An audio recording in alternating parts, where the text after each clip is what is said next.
자, 오늘 함께 보는 말씀 잠언 1장 20절에서 33절입니다. 네, 우리 함께 한 목소리로 읽어보겠습니다.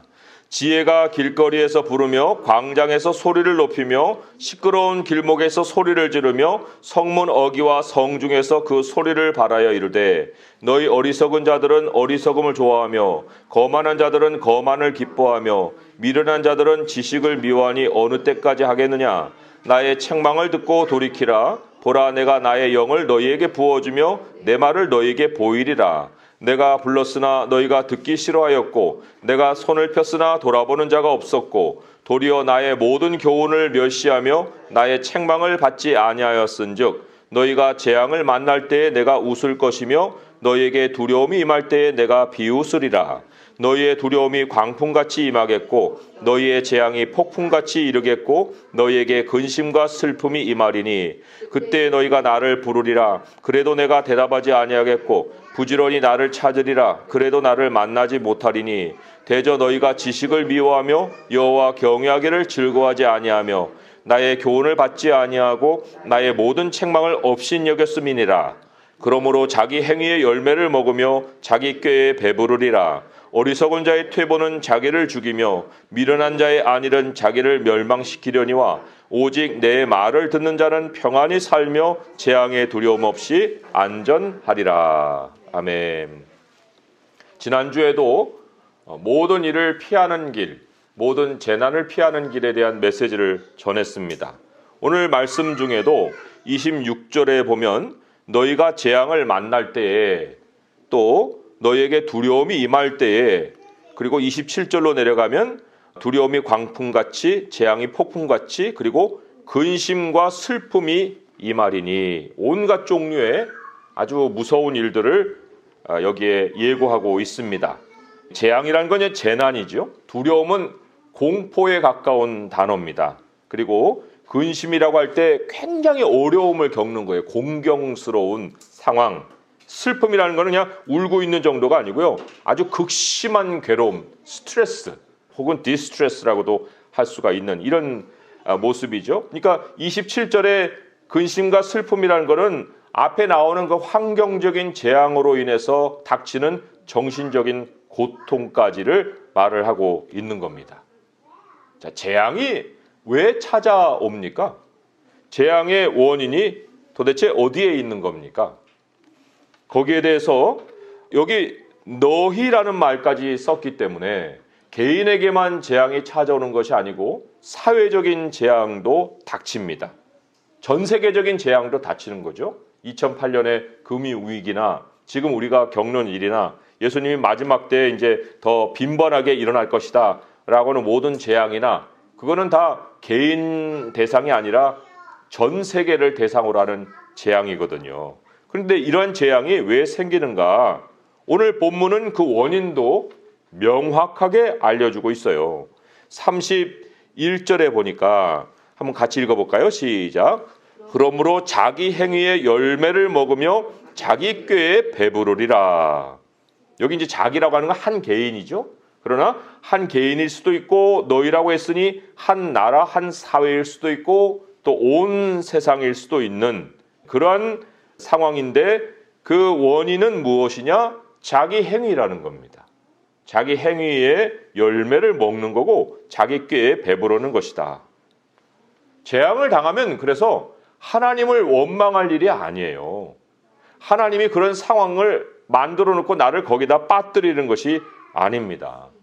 그런데 세상의 많은 사람들, 특별히 이제 마지막에 재앙이 닥치면 그 사람들은 하나님을 원망하는 정도가 아니고 비방을 한다고 그랬어요. 하나 말씀을 읽어드리면 요한계시록 16장 11절 말씀에 아픈 것과 종기로 말미암아 하늘의 하나님을 비방하고 그들의 행위를 회개하지 아니하더라. 나쁜 일이 생기면 하나님을 더 찾을 것 같은데 그렇지 않고 하나님을 오히려 비방할 것을 예고하고 있습니다. 물론 이것이 하나님에 대해서 하나님 왜 이런 일을 나에게 일어나게 했어요? 하고 하나님을 추궁하는 것이라고 생각하겠지만 그런데 오늘 말씀을 읽어보면 조금은 다른 면에서 하나님의 이름을 비방하는 것이라고 우리가 생각해 볼 수가 있어요. 뭐냐면 그런 재앙을 당하면 사람이 마음이 급해지거든요. 그러면 급해지면 하나님을 안 믿다가도 찾아요. 그러나 그런 하나님을 그런 상황에서 그렇게 급하게 찾을 때는 하나님이 만나주지 않는다고 그랬거든요. 그 만나주지 않는 데에 대한 원망이 하나님의 이름에 대한 비방으로 막 쏟아지는 겁니다. 오늘 28절에 보면 이렇게 나오죠. 본문에 너희의 두려움이 광풍같이 또 너희 재앙이 폭풍같이 근심과 슬픔이 임하는데 그때에 28절에 너희가 나를 부르리라. 불러요. 사람들은 그 자기 한계에 부딪히면 신을 찾게 돼 있습니다. 그래도 내가 대답하지 아니하겠고 부지런히 나를 찾으리라. 그래도 나를 만나지 못하리니. 이게 예고된 현실입니다. 이미 이러한 일이 벌어질 거를 하나님이 알려주셨습니다. 그러니까 하나님은 동아줄이 아니에요. 하나님은 인격이시거든요. 하나님은 119로 밖에서 불러내는 분이 아니에요. 내가 항상 함께 거해야 할, 하나님이 나를 집으로 삼아서 내가 하나님과 함께 해야 될 사람이지, 범사에 인정해야 될 만물의 주님을 어디 그냥 뭐 소방서에서 나오는 차 모양 밖에서 불러들여 갖고 도움을 청할 수 있겠습니까? 자, 그러면 도대체 어떤 행위로 말미암아서 그 열매로 재앙이 찾아오는 것인가? 오늘 말씀에 다 그런 것이 나옵니다. 29절과 30절의 말씀이 그 행위예요. 재앙을 만들어내는 행위입니다. 29절 30절을 같이 읽어볼게요. 시작. 대저 너희가 지식을 미워하며 여호와 경외하기를 즐거워하지 아니하며 나의 교훈을 받지 아니하고 나의 모든 책망을 업신여겼음이니라. 그렇게 나옵니다. 여기 앞에 나오는 지식, 여호와 경외, 이것도 이제 지혜의 근본이니까 지혜라고 할 수 있어요. 교훈, 이게 다 뭐냐면 성경의 소리예요. 진리의 소리라고 할 수가 있습니다. 그런데 이 세 가지 다른 표현으로 성경의 소리를 얘기했는데 그것이 전달되는 방식으로는 30절 마지막에 나의 모든 책망이다. 이렇게 나옵니다. 나의 모든 책망. 하나님이 말씀을 들려주시는 방식으로 책망을 사용하신다는 겁니다.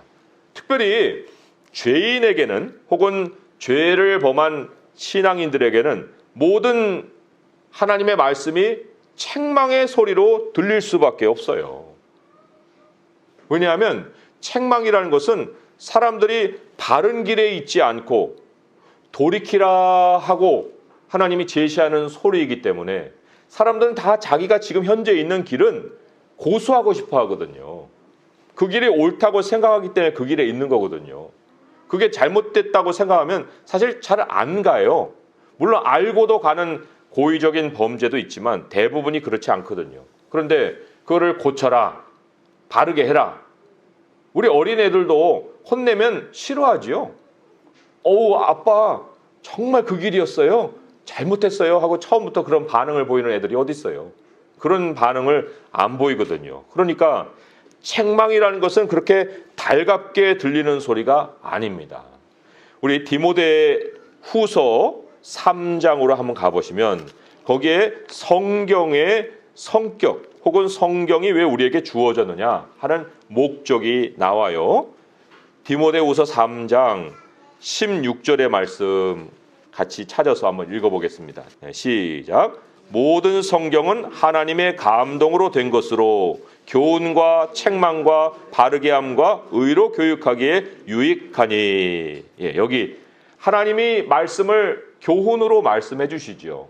잘 순종하고 들으면은 책망이라는 게 필요가 없어요. 그런데 교훈을 들려줬는데 바른 길로 가지 않을 때는 책망을 하셔야죠. 바른 길로 돌이켜야죠. 그리고는 이제 다시 하나님과 연결되는 의로 이제 훈련을 받아야 되죠. 이게 성경의 역할입니다. 이 성경의 소리가 죄인에게 들렸는데 그런데 그 죄인이 그 성경의 소리를 책망으로 안 듣고 노랫소리로 듣는다?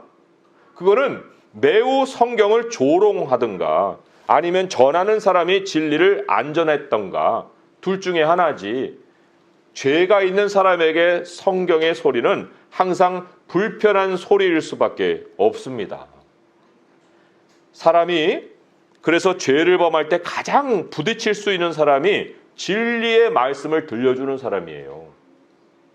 부모가 자녀에게 어떤 얘기를 할 때 그 부모의 말에, 물론 부모의 생각이 가득한 소리를 들려줄 때도 짜증이 나죠.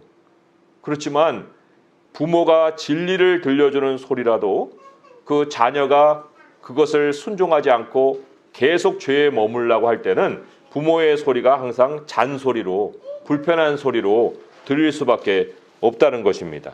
그러니까 전하는 사람은 항상 사랑으로 전하는데 듣는 사람이 그걸 책망으로 듣기 때문에 불편해진다는 거예요. 그런데 그 책망으로 듣는다는 사실이 전하는 사람이 진리를 전하고 있다는 증거입니다.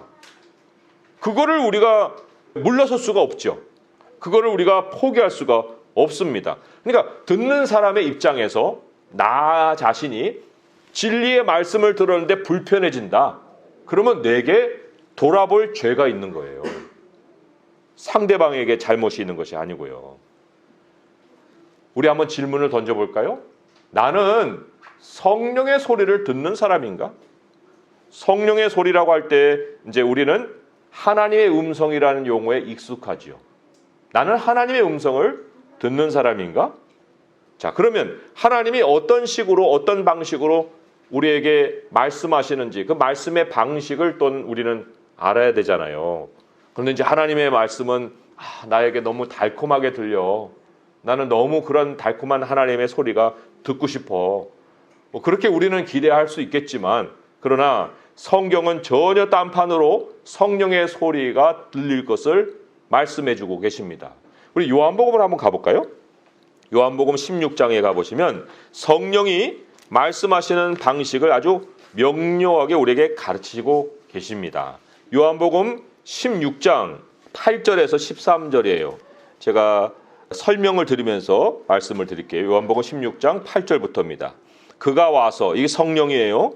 죄에 대하여, 의에 대하여, 심판에 대하여 세상을 책망하시리라. 자, 이 세상이라는 것은 우리를 포함한 세상입니다. 성령이 다루는 주제가 세 가지예요. 죄와 의와 심판입니다. 그런데 그것을 전달하는 방식이 책망이라는 거예요. 다 잘못된 것에서 책망하는 게 아니죠. 물론 죄라는 것은 책망받을 일이에요. 왜냐하면 나를 믿지 아니하미로 했기 때문에. 그런데 의에 대하여라 하면 내가 예수님이 아버지로 가니 너희가 다시 나를 보지 못하며, 우리가 예수님을 볼 수 없기 때문에 믿음의 말씀을 계속 전달해 주는 거예요. 의라는 건 연결이거든요. 그러니까 성령은 우리에게 눈에 보이는 표적을 행하는 게 아니고 믿음을 계속해서 우리 안에 일으키는 일을 합니다. 예수님이 하나님께로 간 그 거리만큼의 그 갭을 말씀으로 계속해서 메워주면서 믿음으로 나아갈 수 있게 해주시는 거죠. 이게 무슨 죄하고 관련이 있겠어요. 그러나 그러한 내용에 대해서도 책망으로 말씀해 주신다는 거죠. 자, 그 결론이 왜 그런지 이제 제가 알려드릴게요. 11절에는 심판에 대하여라고 할 때 이 세상 임금이 심판을 받았다. 영의 참 현실이 뭐냐? 이거를 이제 들려주시는 겁니다. 우리는 영의 참 현실을 알아야 성령의 소리를 들을 수 있거든요. 근데 보면은 사단은 심판을 받았고 예수님은 승리를 했다라고 성령은 계속해서 우리에게 소리를 들려주십니다. 자, 그런데 이 소리가 우리에게 달콤하게만 들리지 않는 이유는 책망이라는 방식이라고 했죠. 근데 그 책망이 뭐냐라고 할 때 13절로 가보시면, 그러나 진리의 성령이 오시면 그가 너희를 모든 진리 가운데로 인도하시리니 그가 스스로 말하지 않고 오직 들은 것을 말하며 장래일을 너희에게 알리시리라.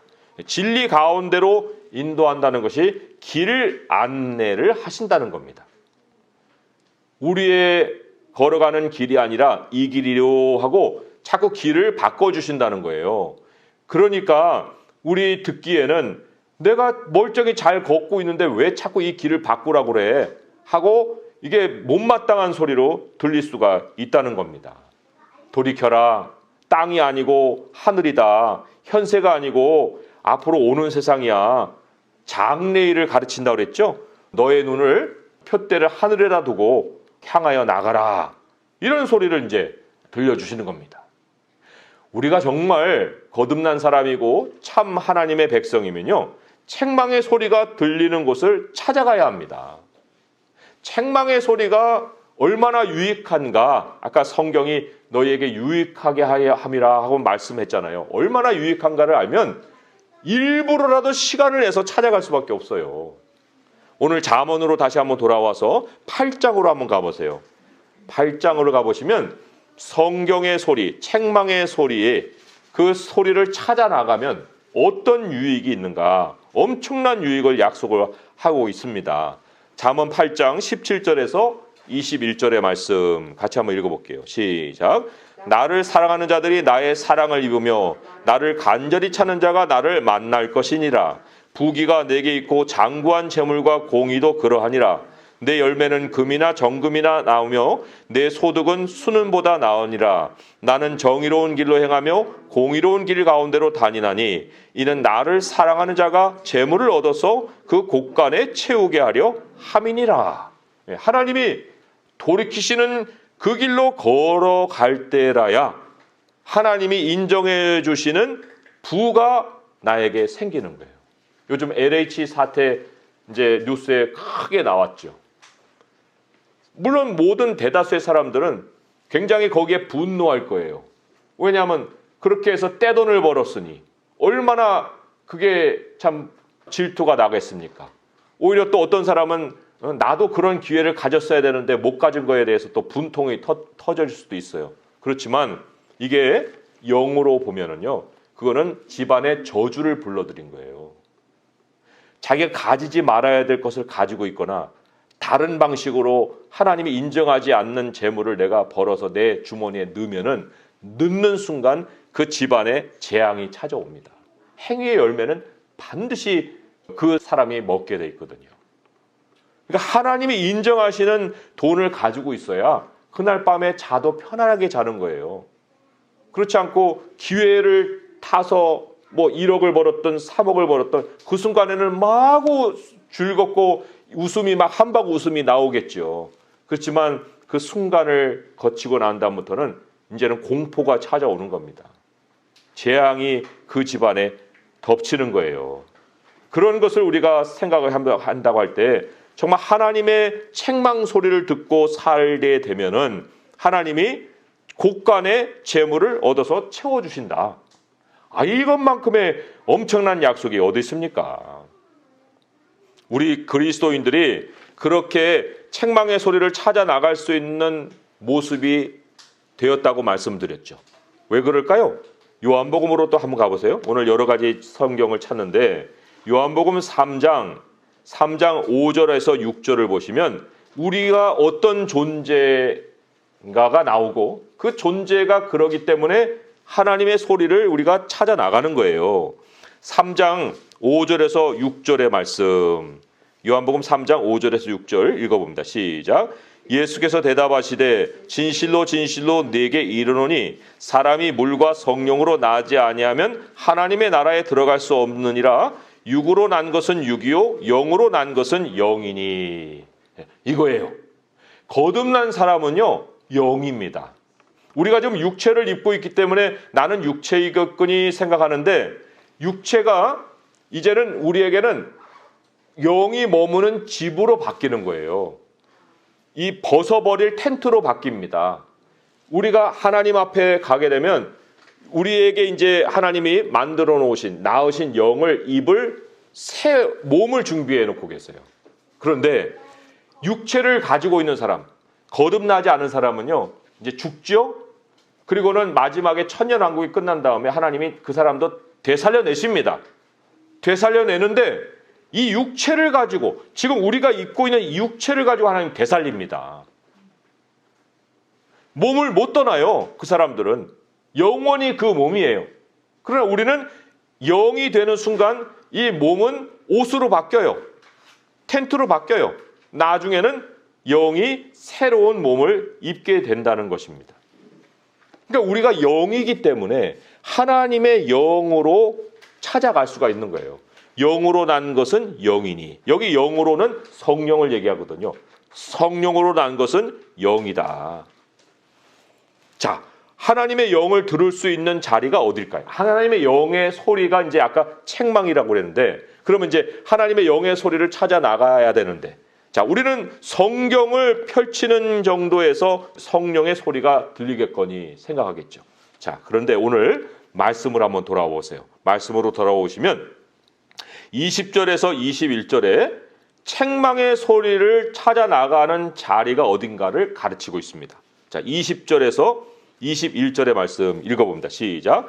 지혜가 길거리에서 부르며 광장에서 소리를 높이며 시끄러운 길목에서 소리를 지르며 성문 어귀와 성중에서 그 소리를 발하여 이르되.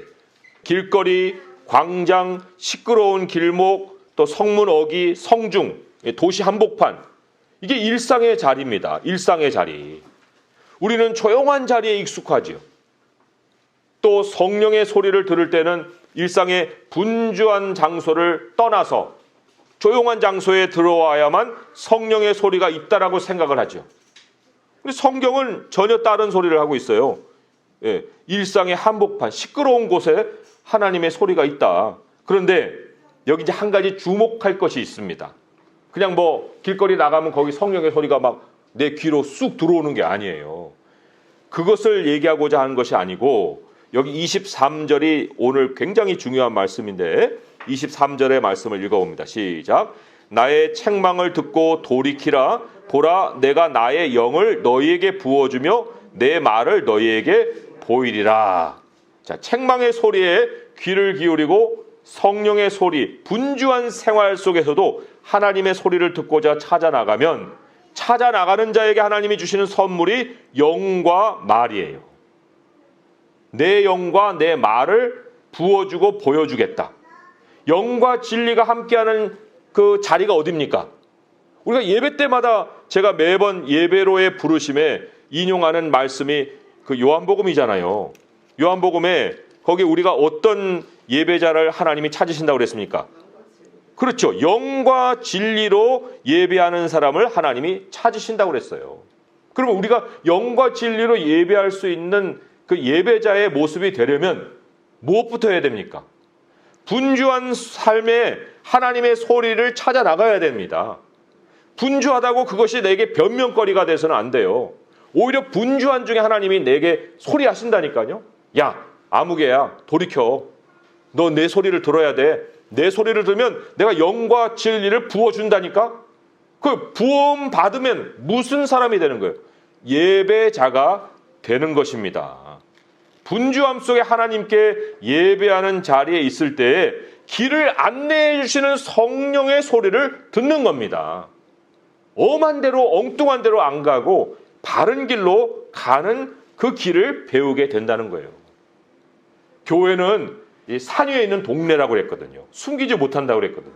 도시 속에 있는 그런 장소거든요. 내 삶의 중심에 교회가 있는 거거든요. 뭐 교회가 뭐 지리산이나 계룡산에 있어가지고 한번 마음먹고만 가야 거기서 하나님의 소리를 듣는 게 아니거든요.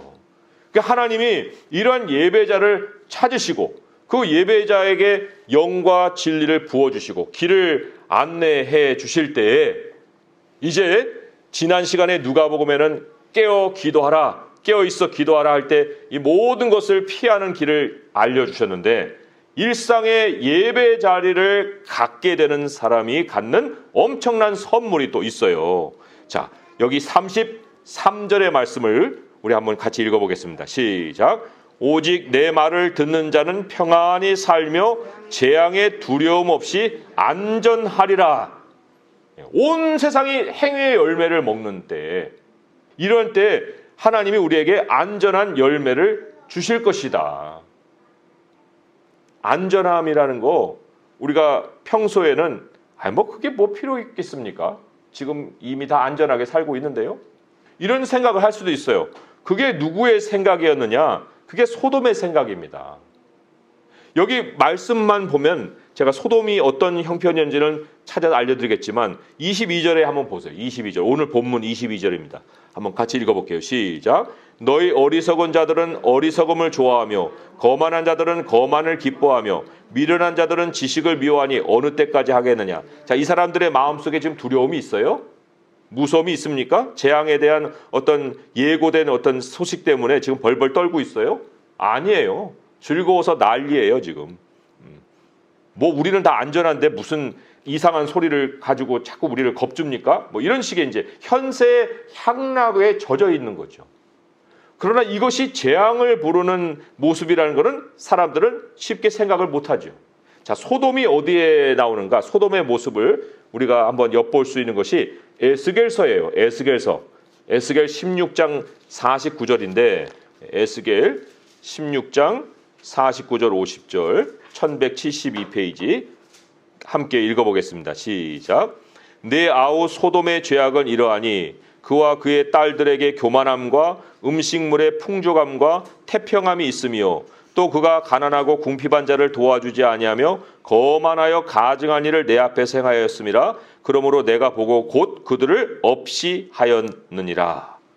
여기도 교만하고 음식이 풍족하고 태평해요. 그럼 뭐 없이 사는 사람들이 우습게 보이는 거죠.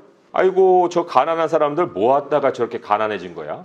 자기들은 다 있으니까 지금 그렇게 안일하게 지금 마음을 먹고 살고 있습니다. 여기 어리석은 자라고 나오죠. 어리석은 자는 어리석음을 좋아하며 이 어리석음이 그래도 그나마 죄에 빠져있는 사람 중에서 가장 등급이 낮은 사람이에요. 거만이나 미련은 소망이 없는 사람이에요. 왜냐? 어리석음이라는 것은요, 어린아이들에게 다 있는 공통적인 속성입니다. 어린아이들의 속성이 어리석음이라는 게 무슨 뜻이에요? 뭐냐면 아직 뭐에 헌신하는 일이 없다는 거예요. 뭐에 자기를 맡긴 일이 없다는 거예요. 그냥 시키면 시킨 대로, 가르쳐주면 가르쳐주는 대로 모양이 잡혀지는 그런 사람들이 어리석은 사람인데, 그런데 하나님의 말씀을 듣고 돌이키면은 생명의 길로 갈 것인데 32절을 보니까 어리석은 자의 퇴보가 나오죠. 이제 이 퇴보라는 거는 하나를 딱 결정했다는 거예요. 거기에 마음을 확 쏟는 겁니다. 그럴 때에는 자기를 죽인다고 그랬습니다. 미련한 자의 안일은 자기를 멸망시킨다고 그래 말씀을 하고 있습니다. 오늘 말씀을 우리가 맺으면서 도대체 우리에게 지금 앞으로 닥칠 일이 희극이겠느냐 비극이겠느냐, 기쁜 일이 올 것이냐 재앙이 다가올 것이냐, 점점 더 세상은 더 어두워지는 쪽으로 갈 거예요. 지금 주식을 보더라도 사람들은 마구 거기에 취해 있습니다. 뭐 떼돈을 벌 것처럼 거기다가 소망을 다 걸고 있어요. 비트코인이 뭐 오늘 보니까 7천만 원이 넘는다고. 그 비트코인 넣은 사람들은 그게 막 올라가는 거예요. 그냥 희열을 느끼는 거예요. 그 춤추고 파티를 여는 거죠. 그런데 하나님이 결국은 폭삭 꺼지게 만드는 일을 행하신다. 과거의 사이클에 따라서 그게 계속 찾아왔거든요. 왜요? 행위의 열매가 오거든요. 오기 때문에 마냥 우상향이 아니에요. 언젠가는 폭 꺼져갖고 집안이 망하든지 그 사람이 정말 폐인이 되든지 그런 일들이 생길 수가 있다는 것입니다. 그러니까 이제 아직까지는 나는 견딜만 하요 하고 아니라고 아무 대처를 하지 않고 살면은 스스로 멸망에 처할 수 있다. 가장 지혜로운 것은요, 지금 하나님이 들려주시는 책망의 소리 앞에 내 자신을 두는 것입니다. 일상에 내가 분주함에 변명을 놓지 말고 항상 하나님께 예배하는 모습으로 찾아가는 거예요. 일하든지 집에 있든지 무엇을 하든지 간에 하나님께 길을 안내를 받고 영으로 말씀으로 체험을 받을 때 하나님이 이 모든 재앙에서 두려워하지 않고 평안히 살며 안전하리라는 약속이 나의 삶의 열매로 맺어질 것입니다. 이런 성도들의 풍성한 그 모습과 또 하나님께 받는 축복이 넘치기를 주님의 이름으로 축원드립니다. 기도하겠습니다. 하나님 아버지, 세상이 자기 죄악으로 재앙을 만날지라도 하나님은 우리를 거기에 집어넣어서 함께 고통당하게 하지 않으십니다.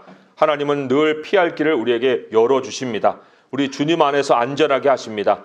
우리는 이미 영이 되었고 이제 육신은 벗을 날만 기다리고 있습니다. 아버지 하나님, 육체가 우리를 끌어당긴다 하여도 우리는 늘 주 안에서 머물게 하시고 하나님의 약속의 말씀만을 믿고 그 안에서 움직여 살아갈 수 있게 하여 주옵소서. 우리 주님이 오히려 책망의 소리를 들려주시기 때문에 우리가 죄가 무엇인지를 알고 피할 수가 있습니다. 아버지 하나님, 우리 중심으로 말씀을 듣지 아니하고 성령의 중심으로 말씀을 듣게 하시고 우리 하나님이 교훈할 때 오히려 지혜롭게 말씀에 귀를 기울이게 하시고 혹이 책망하실 때는 우리가 바르게 되고 그리고 어떤 의로 교육함을 받는 그러한 모습을 통해서 더 완전한 모습으로 나갈 수 있게 하여 주옵소서. 우리 모든 성도들 한 사람 한 사람이 이제 앞으로 닥칠 어떠한 재앙에도 마음이 평안하고 두려워하지 아니하고 오히려 안전하게 거하는 모습으로 아버지께서 세워주시었고 이제 하나님이 하늘에서 부르시는 그날을 바라보고 하루하루 감사함으로 살아갈 수 있게 하여 주시옵소서. 우리 주 예수 그리스도의 이름으로 감사하며 기도합니다. 아멘.